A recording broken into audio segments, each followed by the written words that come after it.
Hello everyone, I'm Linda Hartling and I'm here with Annette Engler.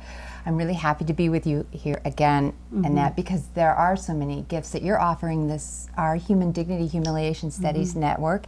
And one of your areas of interest is the process of working with conflict resolution.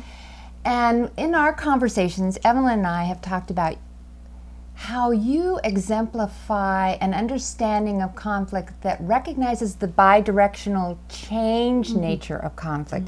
And you actually talked to us about an assignment that you gave your social work students. Yes.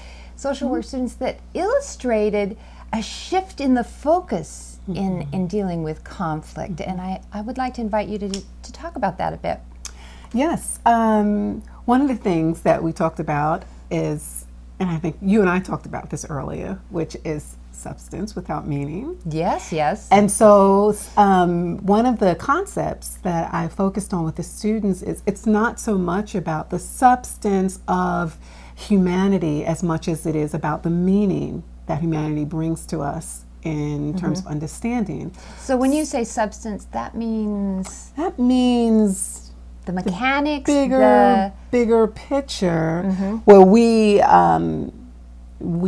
create this explosive idea, but it has little substance. But the idea is huge, so it seems because of the substance that it gives greater meaning than actually exists. And an example with this would be the students having to reach out and do an ethnographic study on diverse population, undervalued population, and say, this is what I've learned. And what will happen is that many of my students would come back and say, big picture, I did a great job. I did a great job. And they would write something up, and they would write or they'd report back. Yes. Okay. And then we would talk about, well, what did that mean for you? And the meaning would get lost in the substance.